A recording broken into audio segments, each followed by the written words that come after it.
আসসালামু আলাইকুম। লানুর সুমনের সাথে আজকে চতুর্থ রমজান, আমাদের হিসাব বিজ্ঞান চতুর্থতম ক্লাস। কথা দিয়েছিলাম 270 মিনিট, 27তম রোজা পর্যন্ত আমরা ক্লাস নেব। প্রথম রোজা থেকে 27তম রোজা পর্যন্ত, তার ধারাবাহিকতায় আজকে চতুর্থ নাম্বার ক্লাস, চতুর্থতম রোজা। যদি সুস্থ থাকে ইনশাল্লাহ 27তম ক্লাস পর্যন্ত আমরা বেসিক শিখবো 2024 সালের সংক্ষিপ্ত সিলেবাস। আপনারা হয়তো বা অনেক সময় ভাবেন যে কথা দিয়েছিল 27 × 10 মানে 270 মিনিট, 4.5 ঘন্টার মতো। অনেক সময় আসলে কথা বলতে বলতে বলতে হয়তো বা 10 মিনিট প্লাস হয়ে যায়। মুখ্য উদ্দেশ্য আপনাদের শেখানো, আর কিছুই না। আজকে আমরা শিখবো নগদ প্রাপ্তি এবং নগদ প্রদান যাবে না। অনেক স্যাররা হয়তো বা নগদ প্রাপ্তি প্রদান আগে শিখায়। আগে শিখালে সমস্যাটা কি, বুঝতে কষ্ট হবে কোথায় কোথায়, আর না বোঝার কারণ কি, সেই উদ্দেশ্য করে আগে বলবো কিছু, তারপর আমরা একটা নগদ প্রাপ্তি প্রদানের অঙ্কটা সমাধান করব। তার সাথে আমরা যে জিনিসগুলো লিখছি অবশ্যই তোমরা একটা নোট করে ফেলবে। প্রথম ক্লাস থেকে শুরু করে যত ক্লাসে যত ধরনের লেকচার দিচ্ছি, এটাই আপনার জন্য অনেক কাজ দিবে 2024 সালে যখন আপনি বোর্ড পরীক্ষা দিবেন তখন। প্রত্যেকটা ক্লাসের নোটই আসলে আমাদের আসল মুখ্য উদ্দেশ্য। যদি নোট করা থাকে যে আসলে কোন অধ্যায়ের কোন টপিকসে কি কি কাজ, এই নোটটা যদি করা থাকে আপনাদের সমস্যাটা হবে না। আজকে আমরা শিখবো নগদ প্রাপ্তি প্রদান। আমরা অনেক সময় নগদ প্রাপ্তি প্রদানের ছকটা ভুলে যাই। নগদ প্রাপ্তি প্রদান সবার আগে লিখছি যে ইন্টিগ্রাল নগদ প্রদান প্রাপ্তি প্রদানে আসে না। এখন কোন কথাগুলো আসে না তা তো আমরা জানি, বা কিভাবে শিখবো। ব্যালেন্স বিডি, ব্যালেন্স বিডি বলতে আমরা 2 ঘরা এবং 3 ঘরাতে শিখছি কোন কথাগুলো ব্যালেন্স বিডি। তার মানে বুঝতে হবে ব্যালেন্স বিডি নগদ প্রাপ্তি প্রদানে আসবে না।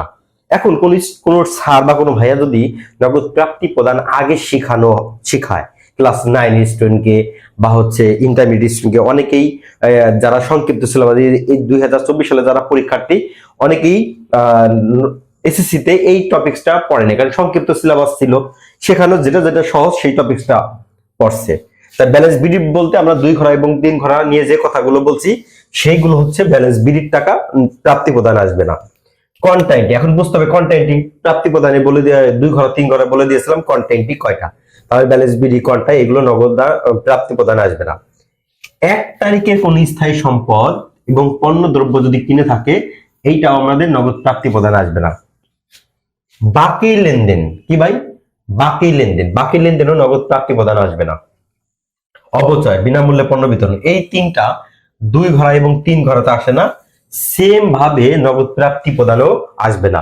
বাকি লেনদেন এখন চেনার রূপ অনেকে জানি না ভাই, আমরা বাকি লেনদেন কিভাবে চিনবো। বাকি লেনদেন ডিরেক্ট ধারে বা বাকিতে লেখা থাকবে, আর না কোনো নাম উল্লেখ থাকবে বা কোনো প্রতিষ্ঠান নাম উল্লেখ থাকবে, কোনো নগদ কথা উল্লেখ থাকবে না। অন্যভাবে কন্ডিশন কি, 2/10 n/30, এর অর্থ হচ্ছে 10 দিনের মধ্যে টাকা দিলে 2% বার্তা পাবে, আর 30 দিনের মধ্যে দিতেই হবে। এটা কন্ডিশন নগদ লেনদেনে কখনো কন্ডিশন হয় না, বাকি লেনদেনে কন্ডিশন। তারপরে বাকি চেনার রূপ এই যে একটা। অপচয় নগদ প্রাপ্তি প্রদান আসবে না। বিনামূল্যে পণ্য বিতরণ, এটা নগদ প্রাপ্তি প্রদান আসবে না। তার মানে অবশ্যই এই কথাগুলো আগে লিখে হাতের ডান পাশে বাম পাশে যে পাশে রাখতে মন চায় নোটটা লিখে দিই, আমরা একটা নগদ প্রাপ্তি প্রদানের সমাধান। এখন আমরা নগদ প্রাপ্তি প্রদানের ছকটা মনে রাখার একটা টেকনিকটা বলে নেই, কিভাবে নগদ প্রাপ্তি প্রদানের ছকটা মনে রাখবেন। সবার আগে ভাববেন নগদ প্রাপ্তি কি আসলে বিক্রয় সংক্রান্ত না ক্রয় সংক্রান্ত। বিক্রয় সংক্রান্ত যদি হয়, বিক্রয়টা সারা জীবন ক্রেডিট পাশে যাবে। তার মানে বিক্রয়টা কি ভাই, ক্রেডিট। বিক্রয়ের সাথে সম্পর্ক কার ভাই, দেনাদার। এই দেনাদারের সাথে সম্পর্ক কার, অন্যান্য হিসাবের। তার মানে বিক্রয় যেমন ক্রেডিট হবে, বিক্রয়ের সাথে রিলেটেড জাতীয় সব ক্রেডিট হবে। তার মানে এটাও ক্রেডিট হবে। এখন বিক্রয় করলে টাকা আসে না চলে যায়, আসে, তাহলে নগদান হিসাব ডেবিট হবে। আর নগদান ডেবিট মানে বাট্টাও ডেবিট হবে। ভাই বাট্টা কত প্রকার, 2 প্রকার, একটা কারবারি বাট্টা, একটা হচ্ছে নগদ বাট্টা। নগদ বাট্টা চিনার রূপটা কি বলে দিয়েছিলাম, পূর্বের টাকা দেওয়ার সময় বা পাওয়ার সময় যদি কোনো টাকা কম নেই বা কম পাই, তাহলে ওইটাকে বলা হয় নগদ বাট্টা। যেহেতু আমরা ফুল টপিকসটা ছিল নগদান বই, দুঘরা, তিন ঘরা, নগদ প্রাপ্তি, নগদ প্রদান, খুচরা, এই প্রত্যেকটা টপিক নগদ। তার মানে বুঝতে হবে এখানে কোনো কারবারি বার্তা আসবেই না। তার মানে নগদ যেমন ডেবিট হলে বার্তাও ডেবিট হবে, নগদান ক্রেডিট হলে বার্তাও ক্রেডিট। তাহলে নগদ প্রাপ্তির ছকটা মনে রাখার টেকনিকটা কি ভাই? নগদ প্রাপ্তি সবার আগে ভাবতে হবে প্রাপ্তি মানে টাকা পাইছি, বিক্রয় সংক্রান্ত না ক্রয় সংক্রান্ত? অবশ্যই বিক্রয় সংক্রান্ত। বিক্রয়টা কি ক্রেডিট হবে, বিক্রয়ের সাথে সম্পর্ক গুলোও ক্রেডিট হবে। বিক্রয় ক্রেডিট, বিক্রয়ের সাথে সম্পর্ক দেনাদার, দেনাদারও ক্রেডিট হবে। দেনাদারের সাথে সম্পর্ক অন্য হিসাব, সেটাও ক্রেডিট হবে। বিক্রয় করলে টাকা পাই, তাই আমাদের নগদান হিসাব ডেবিট হবে। আর নগদান ডেবিট মানে বার্তা ডেবিট। এই বার্তা অবশ্যই নগদ বার্তা, কারণ কারবারি বার্তা তো আসবে না। এখন আমরা বিক্রয় ক্রেডিট বিষয়ে এখানে লিখবো ক্রেডিট হিসাব খাত। বিবরণ লেখা আমরা কি লিখবো? ক্রেডিট হিসাব খাত, ক্রেডিট হিসাব খাত। এখন যেহেতু আমরা জাবেদা করি, ডেবিট গুলো আগে লিখতে হবে। এখানে ডেবিট কি কি আসতেছে ভাই? নগদান হিসাব ডেবিট আসতেছে, নগদান হিসাব ডেবিট, বার্তা হিসাব ডেবিট, তারপরে হচ্ছে বিক্রয় ক্রেডিট।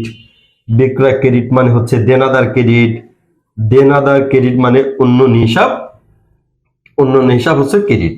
এখন এখানে লিখলাম আমরা নগদ প্রাপ্তি, নগদ প্রাপ্তি জাবেদা, নগদ প্রাপ্তি জাবেদা। এখন নগদ প্রাপ্তি জাবেদা, যে জাবেদার মধ্যে নগদান এবং ব্যাংক ডেবিট হবে সেগুলো নগদ প্রাপ্তি প্রদানে আসবে।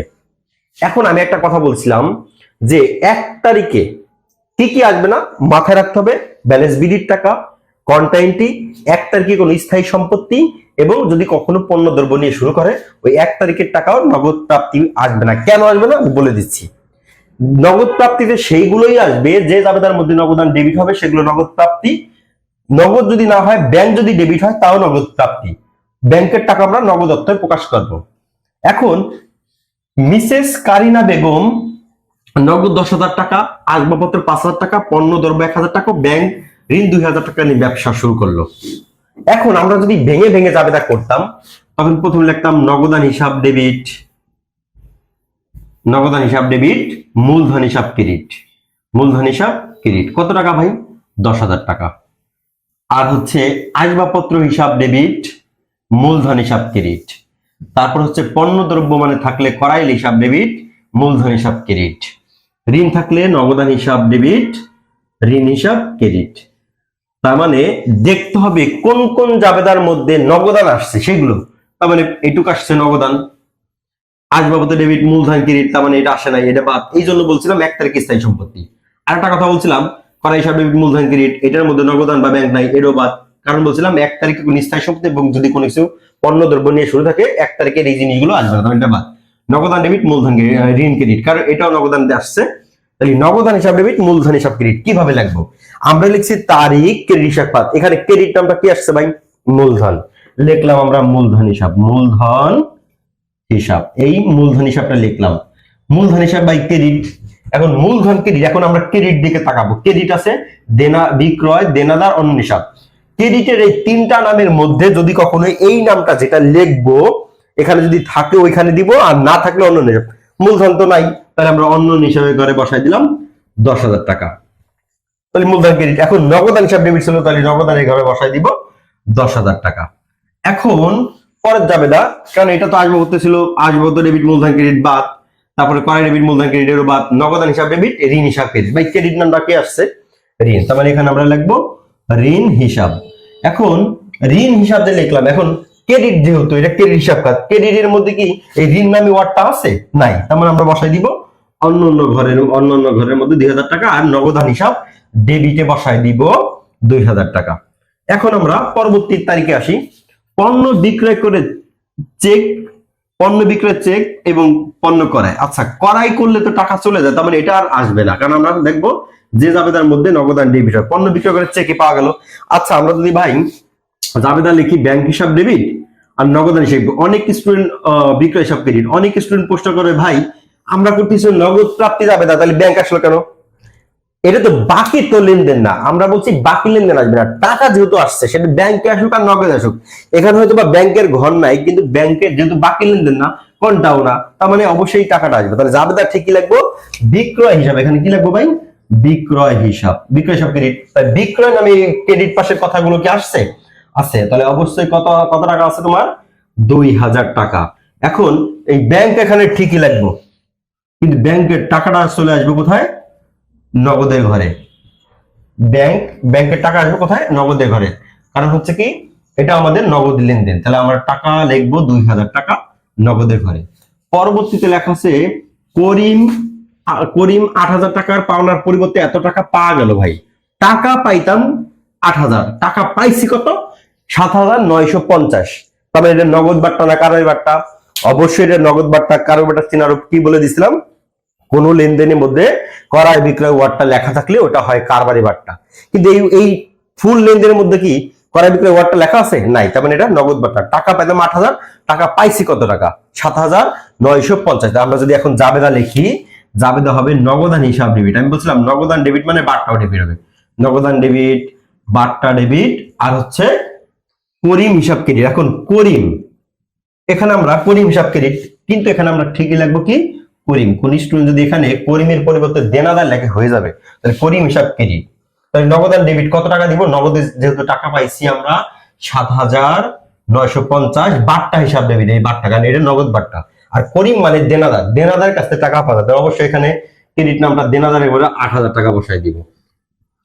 এবং দালান কোটার অবস্থায়, আমি বলছিলাম দালান কোটার অবস্থায় কোনো অবস্থায়ও প্রাপ্তি প্রদান আসবে না, তার মানে এটা বাদ।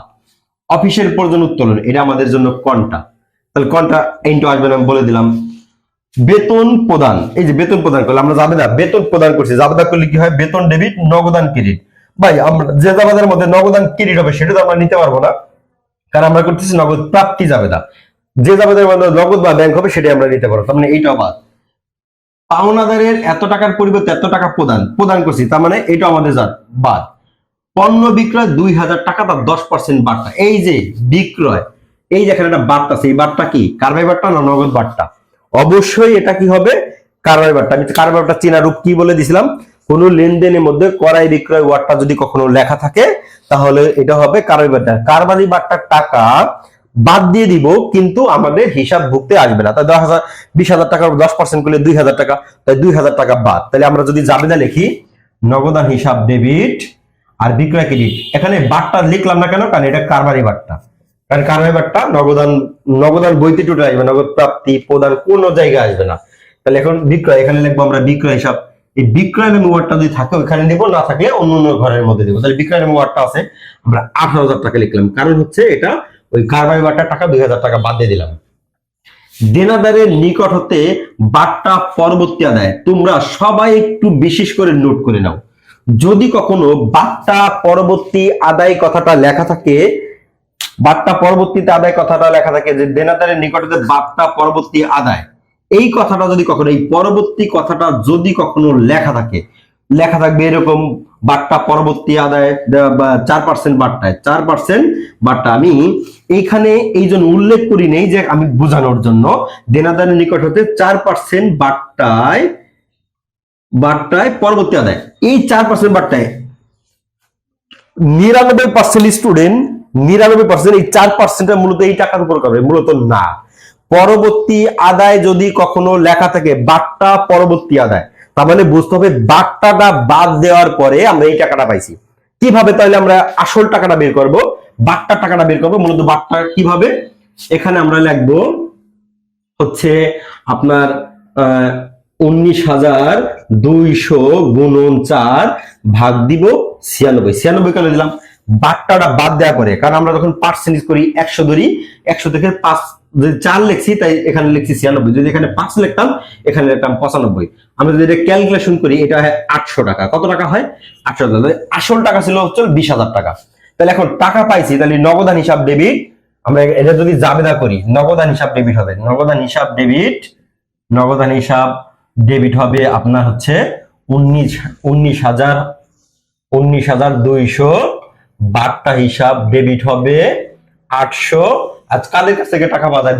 দেনাদার হিসাব ক্রেডিট হবে আপনার 20,000 টাকা। তাহলে এখন নগদান হিসাব, তাহলে ক্রেডিট নামটা লিখছি দেনাদার, ভাই এখানে আমরা দেনাদার হিসাব লিখবো। কি লিখবো? দেনাদার হিসাব। এই দেনাদার হিসাবটা আমরা ক্রেডিটে অবশ্যই দেনাদারে 20,000 টাকা বসালাম। কেন বসালাম ভাই? একটা সময় দেনাদার কাছে আমি 20,000 টাকাই আমরা পাইতাম, কিন্তু সেই কথাটা লেখা নাই কিন্তু 20,000 টাকা। কিন্তু বাট্টা পরবর্তী আদায় বলতে বোঝানো হয়েছে বাট্টাটা বাদ দেওয়ার পরে তারপরে আমরা 19,200 পাইছি। তাহলে বাট্টাটা টোটাল কত টাকা বাদ দিছি সেই টাকাটা বের করছি। এই কথাটা ইম্পর্টেন্ট, অবশ্যই অবশ্যই নোট করে নেবে, কারণ 99% স্টুডেন্ট বাট্টা পরবর্তী আদায় কথাটা লেখা থাকলে এই টাকার উপরে 4% বাট্টা করে ফেলবে, কিন্তু ওটা করলে হবে না। বাট্টা পরবর্তী কথা আদায়টা লেখা থাকলে।